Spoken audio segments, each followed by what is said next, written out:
Good day to everyone here, depending upon the time zone you are. Welcome to today's session. I'm with Rohan Shailesh Modi. I work with GIZ, and I'll be moderating today's session along with my colleagues here, with whom we are working on the project TUMI eBus mission. So today's topic is accelerating public electrification in Asia. But before we delve into the topic, maybe I can give you a brief overview about the organizing project. That's the TUMI eBus mission. So TUMI eBus mission, as we say, it's we work in a dream team of around 6 to 7 coalition partners, which include C40 cities, GIZ, ICCT, ICLE, ITDP, UITP, and WRI. The project is supported by German Federal Ministry of Economic Cooperation and Development. We are working towards ensuring procurement readiness of around 100,000 e-buses by 2025 in 3 regions, that's Africa, Asia, and Latin America. But how do we do it? So we are working with 20 cities at a deep dive level, where we are supporting them with development of e-bus roadmaps, time-bound targets, and also provide them technical assistance to achieve these targets and the roadmap set by them. The second pillar is the Mendicity program, where we are aiming to recruit around 100 cities and develop a network of these 100 cities until the end of 2022. And these cities will be supported by a global knowledge hub, as well as a basic and advanced Mendicity program. The third pillar is the global coalition concept, which is still under development. And the aim here is engage high-level industry leaders with the cities in which we are working. So to give a brief overview about the Asia numbers here, we are working in 7 deep dive cities, wherein 5 cities are in India, 1 in Indonesia, and 1 city in Vietnam. The fleet size of these deep dive cities, the current fleet size, which includes some electric buses as well as some ICE buses, is over 25,600 buses. The committed electrification of these 7 cities by 2025 is around 19,500 e-buses. And for the second pillar, we have already identified around 15 Mendicities in the region. The full electrification for each of these cities is latest by 2030, with few cities also by 2024. So what are the main offerings which we give as such eBus mission when it comes to deep dive cities? We have not specific offering, but we work in consultation with the partner cities, and whichever support they require, we try to give them through all of our coalition partners present here and also those who are not present here. And few of the work which we are doing are here, which includes target setting, digitization, capacity building, and upskilling, investor roundtables, just transition. So these are just a few examples of the work which we are doing, but we won't be focusing on all these things today. And we are here to discuss on 3 main topics. That's pilot project monitoring, which we are doing in Indonesia, business models, which we are doing in most of the cities, and on which our coalition partner C40 is supporting us, and one of the regional procurement, collective procurement project, which we are doing in India together with our coalition partner WRI. So maybe a very quick introduction about the speakers. Today we will be having here Shanshan Li from Institute for Transportation and Development Policy, ITDP. She is the Vice Country Director of ITDP China, and she is working in Indonesia with the city of Jakarta on monitoring of pilot project. We have, secondly, here Wilberforce Chege. He works with C40 cities, and he's managing the TUMI e-bus mission for the Asian and the African cities from C40. We have Manish Dutta Pandey from World Resources Institute. He's working in capacities of project manager with WRI, and he manages the TA assistance for the deep dive cities of India as well as Vietnam. So without further ado, maybe I would like to hand over the screen to Shanshan. Shanshan, over to you. Thank you, Rohan. Let me share my screen.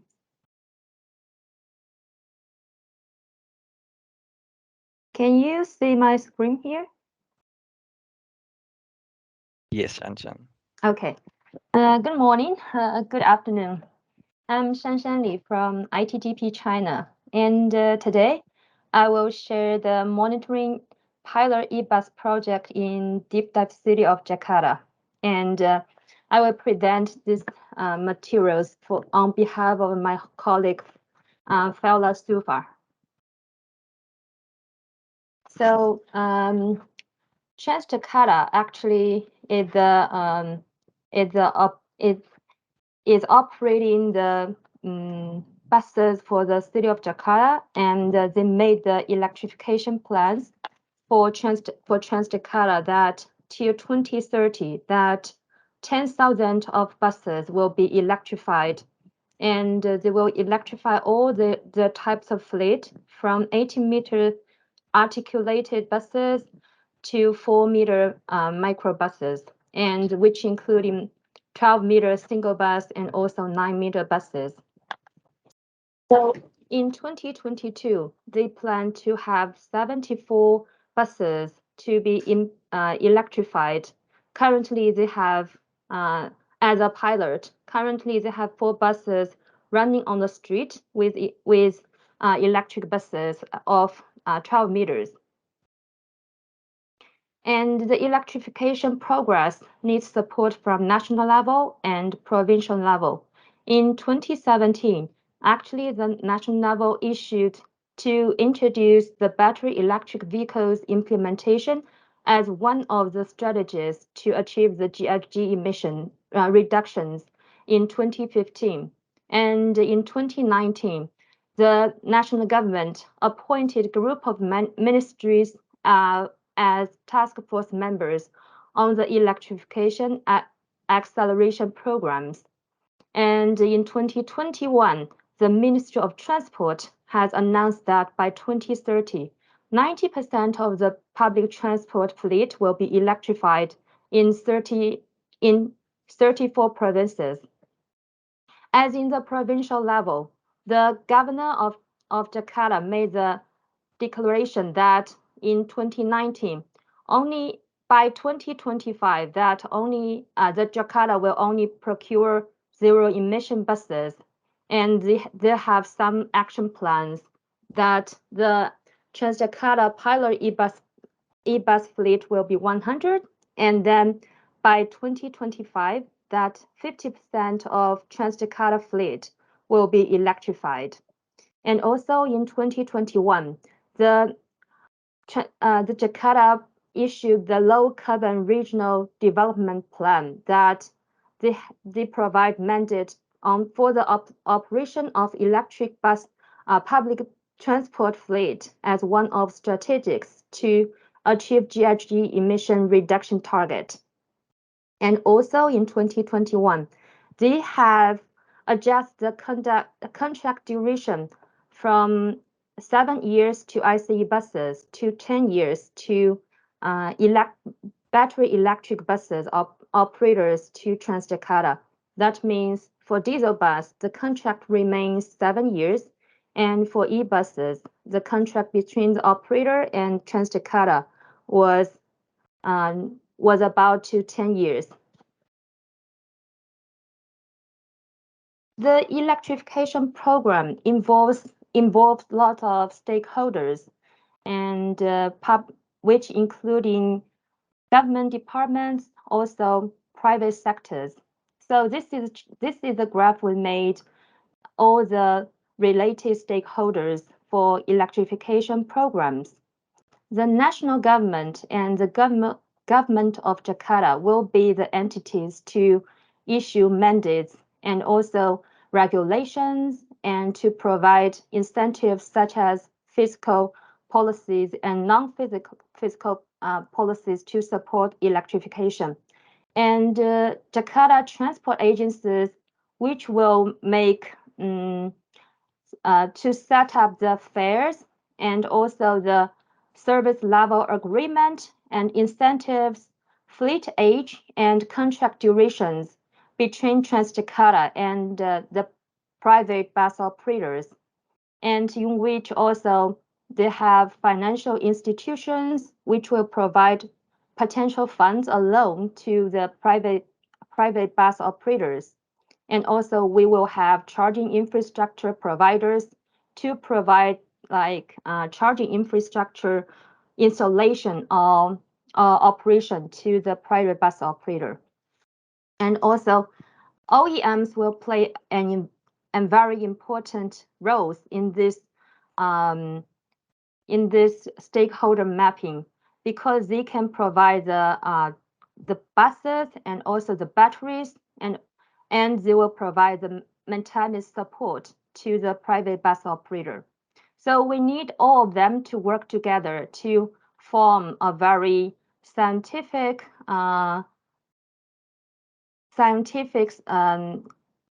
environment for electrification to achieve the target by 2030.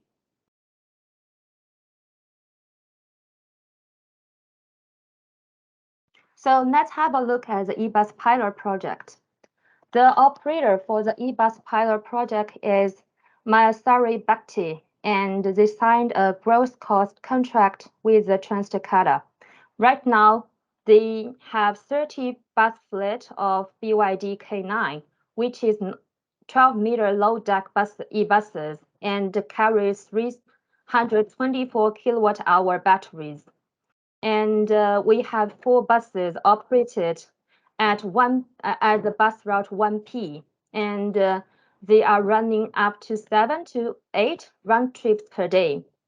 So actually, the operator purchased 30 buses already. They all BYD K9, but due to the delay of the installation of chargers, so only 2 chargers has been installed so far. So only 4 buses are running and operating at 1P route by 2022.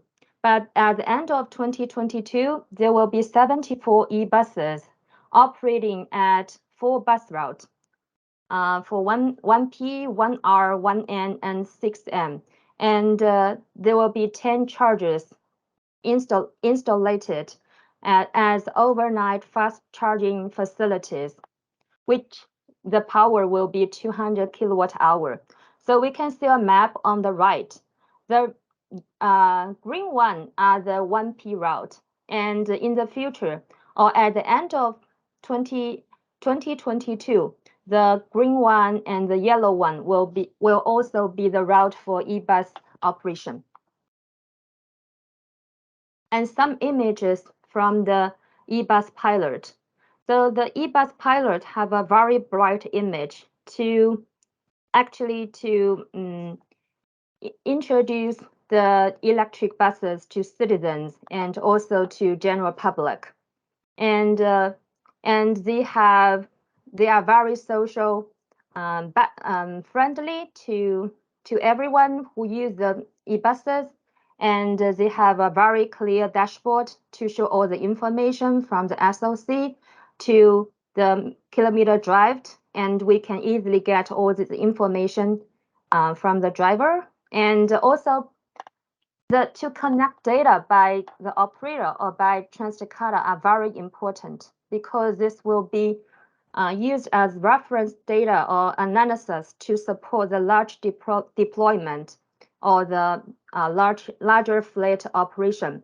So right now, the operators are connecting data by the drivers every day, but unfortunately, the data sharing mechanism is still something under discussion between Transjakarta and the operator. And the image 5, we can see that the interior of the bus are very pleasant. And we are also doing the satisfaction questionnaire to the passengers who take the e-bus on commute, on everyday travel. They generally have a very positive replies to our questionnaire. And under TUMI e-bus mission, we plan to have 6 activities. The first one is we will build a methodology for monitoring and evaluating the e-bus pilot project. And we also want to ensure the red list for the monitoring and evaluation activities, which we will train the staff, and we will build the data sharing mechanism between Transjakarta and the operator. And also we will connect the data related to the monitoring and evaluation, and we will do the analysis. Then we'll share the result to Transjakarta and to the operator to let them know that what works well and what works not what doesn't work well. So we also will conduct a capacity building session to share the analysis and the data. And then we want to document the lessons learned from the e-bus pilot. And also we will do the training needs assessment, which I will introduce later. And to do the monitoring plan, we are aiming to build a data connection, sharing, and analysis mechanism. We want the operator and Transjakarta to do it frequently to understand the real performance data from the bus or from the charging infrastructure. And also, we want to provide guidance or provide reference data for Transjakarta to largely scale up the procurement and also large fleet operation. And also, we want to share the methodology to other organizations and to many cities.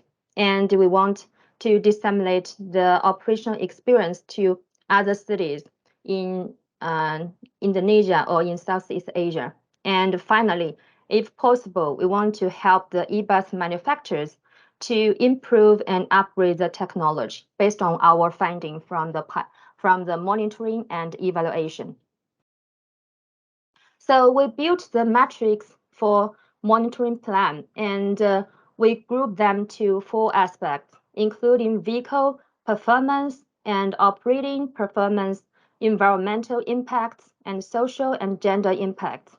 In each group, we have several indicators which are referring to the vehicles and to the operation level and to environmental impact and etc. So we also sent all these forms to connecting data to Transjakarta and to the operators to tell them and how to connect the data and what is the frequency to connect the data, what is the raw data we need. So we also shared with them our raw data connecting forms and the way we do it and how to train the drivers already. So all these is indicators we want to connect data and doing analysis. So these are the raw data we want to get from the operator. And also we are communicating with Transjakarta, and they will set up the mechanism to connect the data frequently from the operator, and also they will do their own evaluation and monitoring progress. And we're also trying to do the training needs analysis survey. We divide them to 3 groups, including demand side, supply side, and facilitations. From the demand side, we are major targeting the Transjakarta and also the operators. We want to understand that what they want to know and what expertise they are lack of. So, and from the supply side, we'll do interviews to OEMs and also to PLM.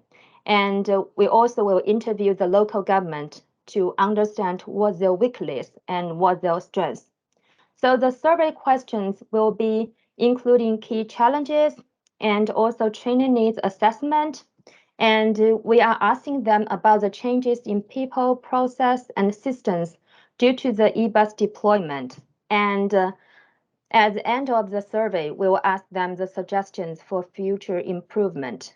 Currently, we connected surveys from the Transjakarta and also from the operator already, and we are keeping doing them and connecting the feedback from them.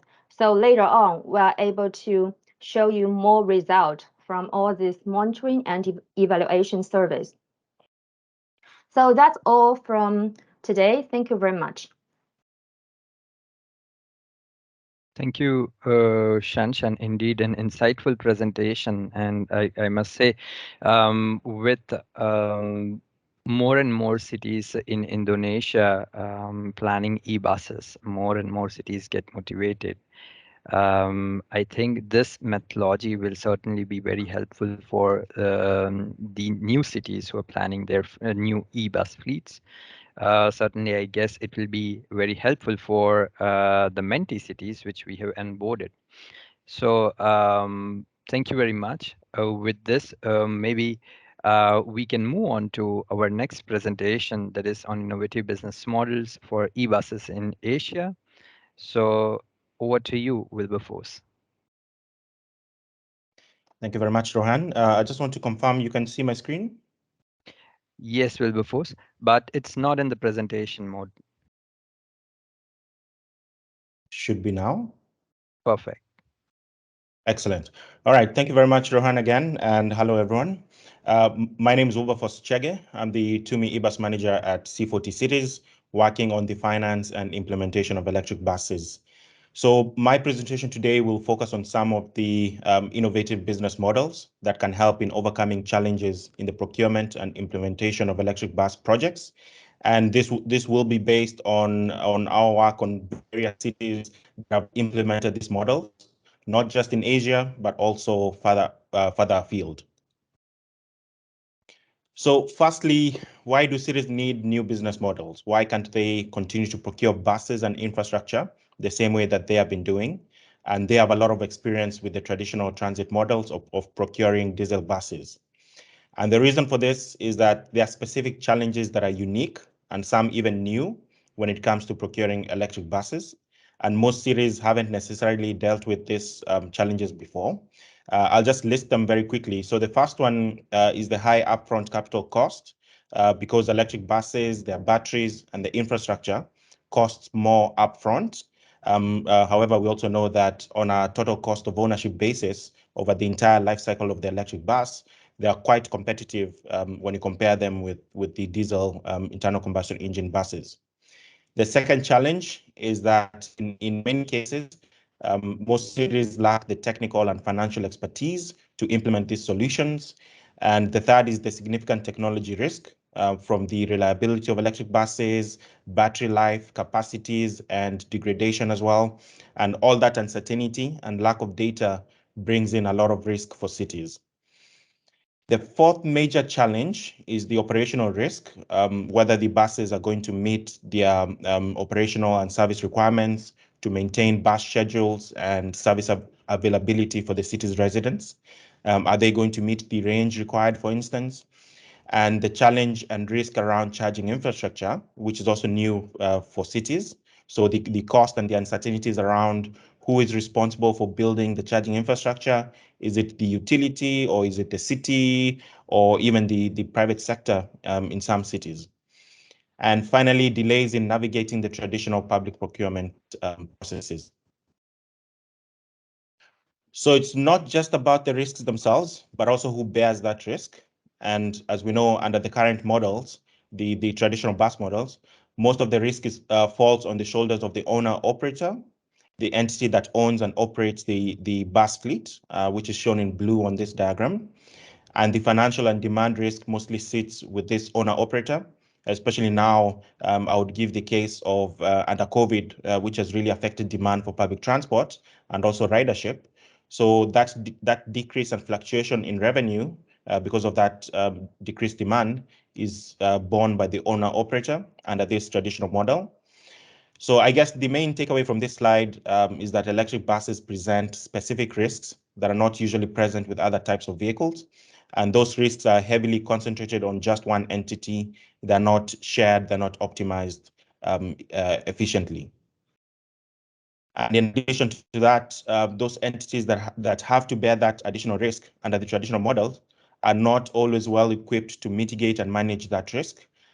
In terms of the city, the risk of being over indebted, capital budgets being under pressure, especially now under the COVID context, oftentimes poor credit ratings and the lack of technical expertise and skills within cities. On the side of the operator, most operators, as we know, tend to be small.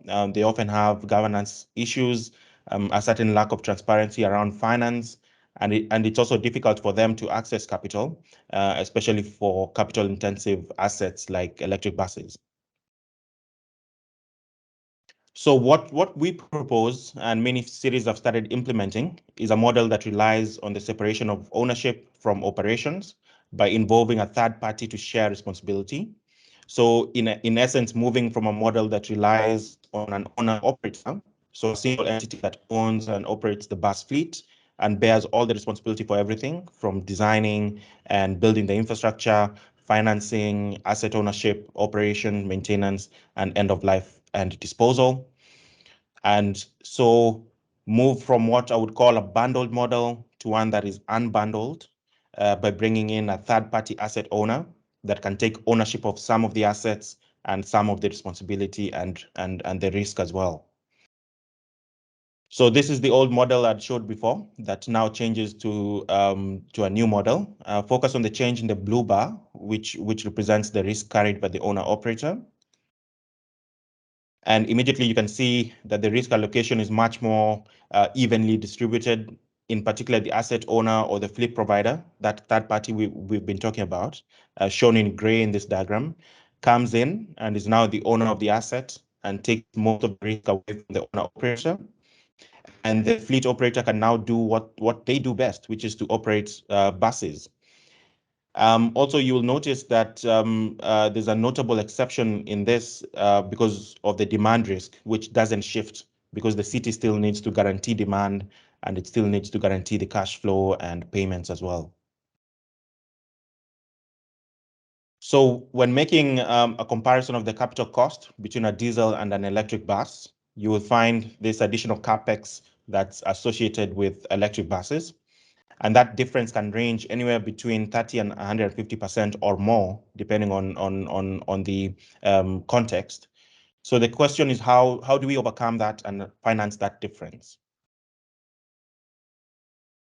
There are multiple ways to do that, various ways to procure this infrastructure. One way is to outsource everything from the vehicle, the batteries, and the charging infrastructure. Option 2 is to outsource the batteries and the charging infrastructure and do the rest. A third option is to only outsource the batteries, while the fourth option is to outsource just the charging infrastructure.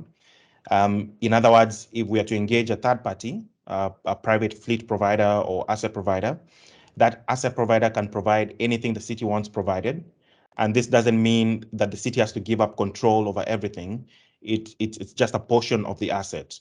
And the advantage here is that it can be the most troublesome portion for the city or the one that they don't want to deal with or the one that they don't have the expertise to handle. So the concept of fleet as a service emerges from this. The fleet provider or the service provider, if you wish, takes care of the charging infrastructure, the batteries on the vehicle, and offers that service to the city or municipal entity. And the fleet provider then receives from the city availability payment or lease payment, if we prefer.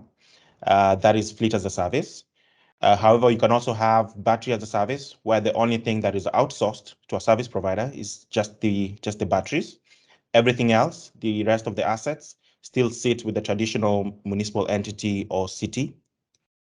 You can also have charging as a service, which is similar but applies to the charging infrastructure. and transportation as a service, where everything, including the energy, the electricity, is sourced, is outsourced. And here we can also even add renewable energy. So in summary, there are many options possible and available to cities, and many innovative private companies out there have service packages tailored to fit into the needs of a city or a municipal entity as well. So I guess what I want to convey here is that these models are a powerful tool for cities and beneficial in that they help cities to reduce capital cost, have a better allocation of risk, focus on their core business and what they are good at, and accelerate delivery. And I'll add that these models don't necessarily have to be for buses. They can also apply to a whole range of assets. Think of it as a way to procure infrastructure. On the side of the drawbacks, they involve complex structuring, particularly because they involve private investors. They also need guarantees and payment structures to investors so that they feel secure. Of course, if the risk is too high, investors would simply walk away. So cities still have an essential role in making electric bus projects bankable, and they need to create the legislative and the regulatory framework and the right environment that enables the development of bankable projects, which will attract investment and investors. There's also a need for close monitoring, and the previous speaker spoke about the monitoring and evaluation of EBAS projects. And this is because by outsourcing services, cities would still need to closely monitor the delivery and performance of those services. And finally, the question of value for money can also be hard to determine. So a very powerful tool for cities, but one that requires careful planning and risk management. We have certainly seen this to be the most bankable model, and certainly one that is the most attractive from an investor standpoint and best allocates and manages risk. So in conclusion, unbundling transit models can help separate and distribute risk by separating ownership from the operation of the assets. The second thought I'd like you to leave here today with is that the elevated upfront capital expenditure, the CapEx, doesn't have to be a barrier for cities when implementing electric buses. There are models out there that can help alleviate that challenge and shift that CapEx pressure onto a third party. The third thing is that there really is more than one way to procure infrastructure for e-mobility, from the buses themselves, batteries, and charging infrastructure. And finally, these unbundled models present fantastic opportunities, but still require close involvement from cities and municipal entities as well. So, ladies and gentlemen, thank you for your attention. Perhaps just to also highlight that we have published several reports on our website on this improved unbundled model for e-bus procurement, with a lot of specifics that we couldn't cover in just 10 minutes, but those are published on the C40 website. Thank you very much, and over to you, Rohan. Thank you, Wilberforce, for this excellent presentation and as well as for the very sharp and to the point summary conclusion points. I think your last slide sums it all. The message you would like to give to the participants here. Certainly, I see cost is no more a discussion in many of the cities in Latam, as well as now in Asia as well. But yes, the role of municipalities keep on getting crucial in each and every business model which we follow and the options which you showed. So thank you very much once again. Maybe to move on, since we have already monitored the pilots, we had a good overview on the potential business models for the Asian cities. Maybe we can move on to the next presentation from Manish, who will be speaking on collective procurement strategy, which is being followed in India, and could it be followed for other cities in Asia as well. So over to you, Manish.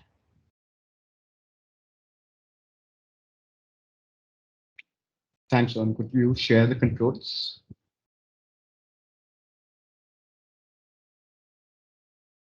Yes, a moment.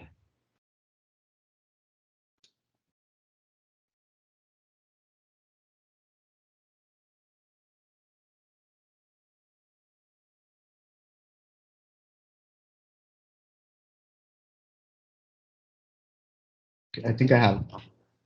Just Okay.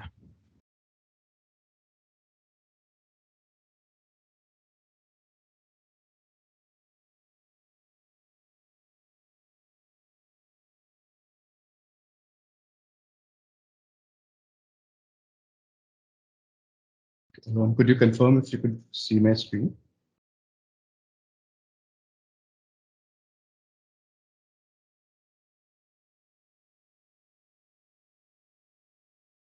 Yes, Manish, we see it. All right, great. Thanks.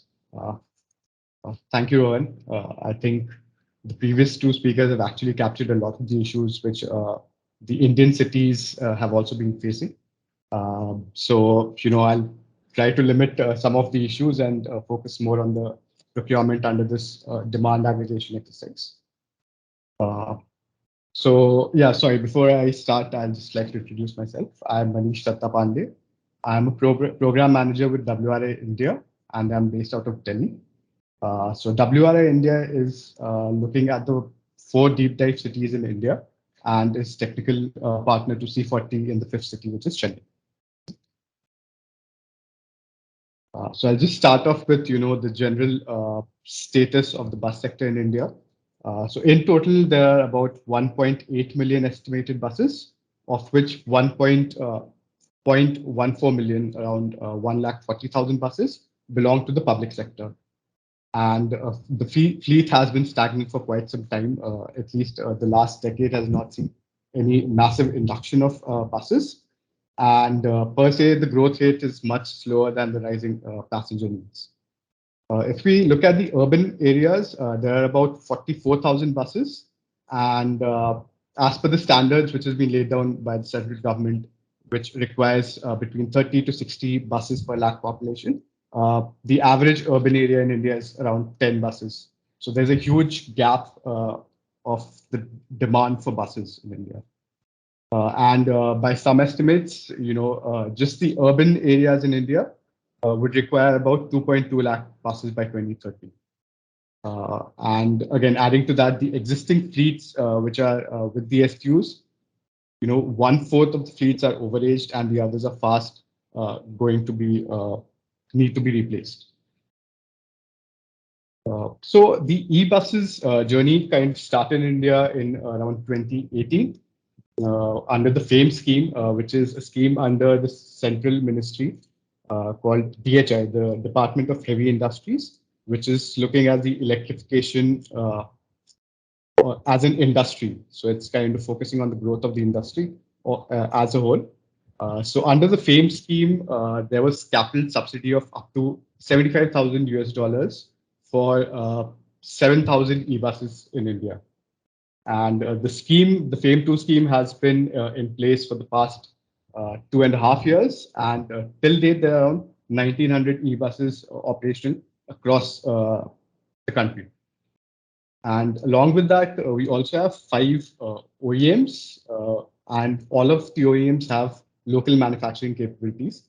Of course, they rely a lot on global supply chains for the batteries and other important parts, but the assembly is something they've all invested in, and they have manufacturing capabilities. And the way these buses have been deployed is primarily in the gross cost contracting model. In contrast to FAME1, which had subsidized the direct purchase of buses to the cities, the FAME2 has focused more on promotion of the GCC contracting model, where the technology risk lies with the OEM and the operator, whereas the revenue risks lie with the cities themselves. So Niti Aayog has set a target of around 30% transition to electric by 2030. And this, if we look at the bus space especially, it translates to around 66,000 buses by 2030.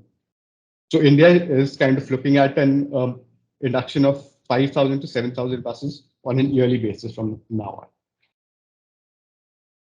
on. So again, as mentioned, like in many other countries, some of the challenges of the bus sector is the difficulty in the recovery of the costs. So so we have the cost per kilometer and the earning per kilometers of the 5 deep dive cities here, where you can see that cost recovery can be as high as close to 90%, but in some cases it's as low as 50%. And SQs generally do not have very high credit worthiness because they are primarily a loss-making proposition and are not properly backed with sustained financing from the state or the cities. So for any kind of large-scale implementation, there needs to be guarantees from the state or the center because the cities do not have the financial backing for such large contracts. The other is traditionally most of the cities in India have been operating their own buses. So now this transition from an operator's role to more of a managing role, where it is outsourcing the operations to private operators, is something cities have not faced in the past. So many cities are undergoing that institutional change to handle such kind of contracting, as well as lower operating staff in the organizations. So just focusing on the TUMI EVAS mission in India. So we are working on 5 deep dive cities, these being Delhi, Ahmedabad, Mumbai, Bangalore, and Chennai. So for these 5 deep dive cities, we are helping them develop a visioning plan for adoption of electric buses, including a very deep dive exercise with Mumbai, where we are working on a business plan which will help them secure future financing as well. And similarly, Delhi also is undergoing a transition where it's outsourcing its buses from the traditional in-house operations of around 3,500 buses. And we are supporting these cities currently in the deployment of buses. Cities are at different stages of deployment. So Mumbai already has around 390 e-buses operational. Delhi has just started pilot operations, and 300 buses are expected to be operational in the next couple of months. Other than that, Ahmedabad has 2 organizations. One is the BRT, the Janma, which is already operating around 250 electric buses. But the other city bus service, AMTS, has not started electric operations, but are planning for 50 e-buses to be operational by the end of this year. Bangalore has some 40 buses already operational, but they've also completed procurement of 300 additional buses, which are expected to be operational by the end of the year. We are supporting these cities in different technical ways. So one is the depot prioritization plan. So this is helping them decide which depots could be selected first based on the electrification timeline and the kind of operations the depot has. The second is the route prioritization plan. Third is we're helping them in the procurement, so helping them with structuring the tender documents so that they get good bid prices as well. Another interesting kind of challenge which we had was the Better E-Bus Challenge, which is the first kind of accelerator program for e-buses probably in the world. So under this challenge, we are looking at technology solutions which would help cities operate their buses in a more efficient way. So we're looking at solutions in 3 basic buckets. The planning and scheduling, which would help them prior to starting their operations. Their operations and management is technology solutions which will help them track and monitor their operations and improve it based on this data sets. The third was new models of procurement and financing. And the winners would be supported, would be provided a grant support of $50,000 US for a pilot implementation over the next 6 to 9 months. So currently, 6 shortlisted companies had pitched their solutions on the 22nd of April. And we are currently in the process of discussing these solutions with the cities and filing 1 or 2 solutions which the cities would like to implement. So the other assistance we are providing at the central level is helping a centralized procurement scheme.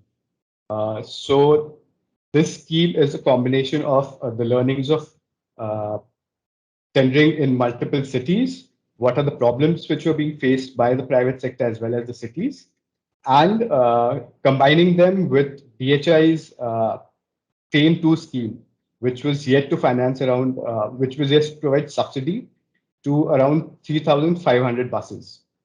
So the idea that if we could aggregate demand from different cities under similar conditions, this would give the private sector much needed volumes, which would help them get access to finance and invest in the manufacturing as well. And also, by structuring these contracts to be more bankable, uh, this could help bring down the financing costs of these procurement. So the way this was structured is a challenge was held, which was open to 9 cities in India with over 4 million population. And this was managed by a subsidiary of a state-owned company called CSL.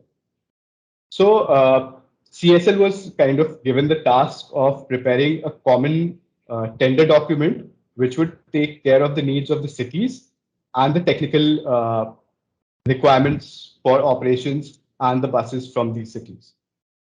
So this was basically taking a look at how the rates had differed in different past tenders based on the tender conditions and tried to homogenize these tender conditions across the cities who would participate in the Grand Challenge. Uh, and the idea was that with larger lot sizes, this would help bring down the cost by around 15 to 20%, is what was targeted at the beginning of the exercise. So I mean, of course, there are many kind of conditions which were harmonized, but one of the things I would like to highlight is the difference in the operational conditions in different cities. For example, a city like Mumbai typically does around 180 a bus does 180 kilometers per day per bus, whereas a larger city, for example, Chennai, uh, the average daily bus utilization is around 240 kilometers. So the basic technical requirements for the bus in terms of the range required was vastly different in multiple cities. The other was also kind of looking at the technological challenge of the range versus the costs. So the way this has kind of standardized the operations of electric buses are that the range, a single charge range requirement of up to 200 kilometers is required, but the operators will also be given a 1 hour opportunity charging midday, which would be kind of, in the afternoon when there is a change in crew. So using that as kind of the requirement, the different cities. So initially, out of the 9 cities, the subscription was made by 5 cities, out of which 3 of them were TUMI cities. So to get operation conditions, their service level benchmarks in different cities, and all of them kind of aggregating them so that it is meeting the conditions required by all of the cities was a huge challenge, which required multiple rounds of discussions with the cities, with the central agencies, as well as the OEMs. So with this, the other issue was also that this challenge had gotten oversubscribed. So initially, this was targeted at providing 3,500 buses, which would be covered under the FAME scheme. But since cities were eager to kind of access low-cost financing for these buses, the final subscription to this was around 5,500 buses across 5 cities which had participated. So just to kind of show you the timeline of this challenge. So the subscription for the challenge, which contain the tender conditions, the operational conditions, the general operating environment under which this challenge would be held. So based on that, subscriptions were invited from the 9 cities. out of which 5 cities applied for the challenge, providing information on the number of buses they required, the kind of facilities they had in the cities, and a basic timeline for electrification of some of these depots from which these buses would be operated. So based on that, the data aggregation for around 5,500 buses was done by CSL. And using all these tendering conditions, draft tender was launched, and the feedback from the OEMs, from operators, from financial institutions, as well as the cities were invited in these tender to make sure that this contract is bankable and that there's maximum participation for this tender.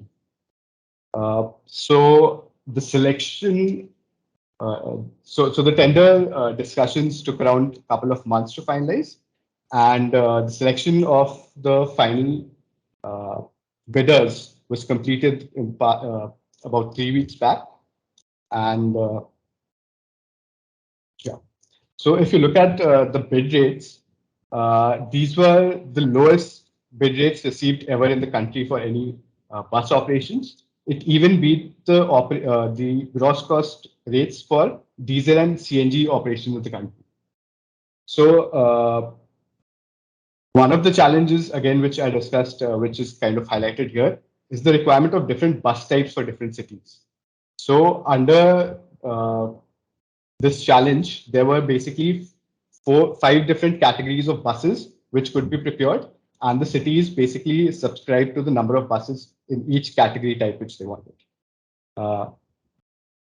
From the point of the industry, this also had a division of 60-40% between the L1 and L2 price at which the L1 is given.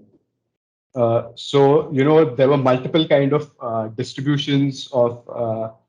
So another layer on this is the number of buses which would be incentivized under the FAME scheme. So out of the 5,500 buses, only 3,600 buses would be incentivized. So proportionally, there were different. These are rates for buses with incentive, whereas a different rate has been worked out for buses which are not eligible for incentives. So even though there were like multiple kind of facets which needed to be looked at, in the end, I think this was successful in achieving the reduction of bid rates. So if we compare it to the cities which have participated and are already operating buses, e-buses, comparatively, Hyderabad did not get a huge reduction, a 7% reduction, but many of the other cities, such as Kolkata and Delhi, they have seen upwards of 30 to 50% reduction in their cost of operations.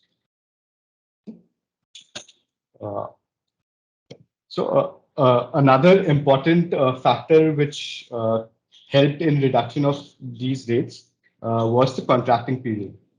So typically, the contracting period for IC buses are 7 years, 7 to 9 years. And the initial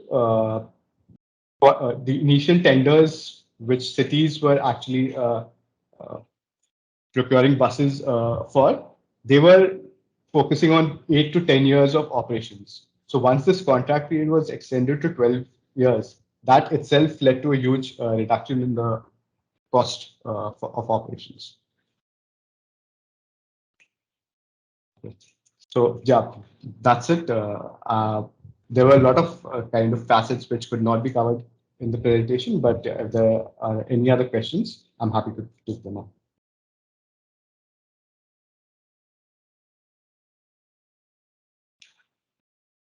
Thank you very much, Manish. Impressive work being carried out in India. Of course, in India, scale is always a factor and also an opportunity, I would say, for the cities with which your team is working with. But it's enlightening to see how cities are working in coordination with the central level agencies, like you mentioned, CESL, and towards this collective procurement strategy. Um, I have certainly many questions for each of you, but I would say maybe we can start taking the questions which are coming in over the chat. So maybe we can take one question for each of you, and we may try to answer the questions. I request all the panelists here maybe to answer all the questions in the chat, and maybe we can share it with the audience here. So maybe starting with Shanshan.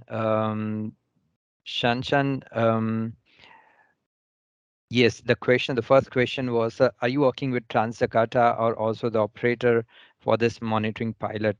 How cooperative do you see the operators and OEMs are to share these data? And maybe there was also a follow-up question, which I think you may quickly add on to your answer, was I believe it was from how involved was the Ministry of Energy with this pilot project? So Okay. maybe Shanshan. Yeah, thank you for the questions. For the first one about the monitoring plan, actually connecting data from the operator has been very difficult in China as well. So we work with Transjakarta and also operators on the monitoring plan. And a very important takeaway is that we have to reach the agreement on data sharing at the very beginning, see as a contract signing stage. So right, we have difficulties in connecting data from the operator, but Transjakarta just promised that they will share the data connected from the eBus dashboard to ITDP this week from the operator. So I think I think we can get the data very soon, but as always, connecting data from the operator can be difficult. So the agreement has to be set at the very beginning. And let me have a look at the second question. So what is the long-term plan? Actually, data connecting and storage and analysis has been very important for eBus operation. So we have to always analyze the operational data to go back to have reflection on the operation. So I hope this will be a long-term plan for Transjakarta and also for the operator. Here we only provide the methodology, but we hope that is a long-term thing. And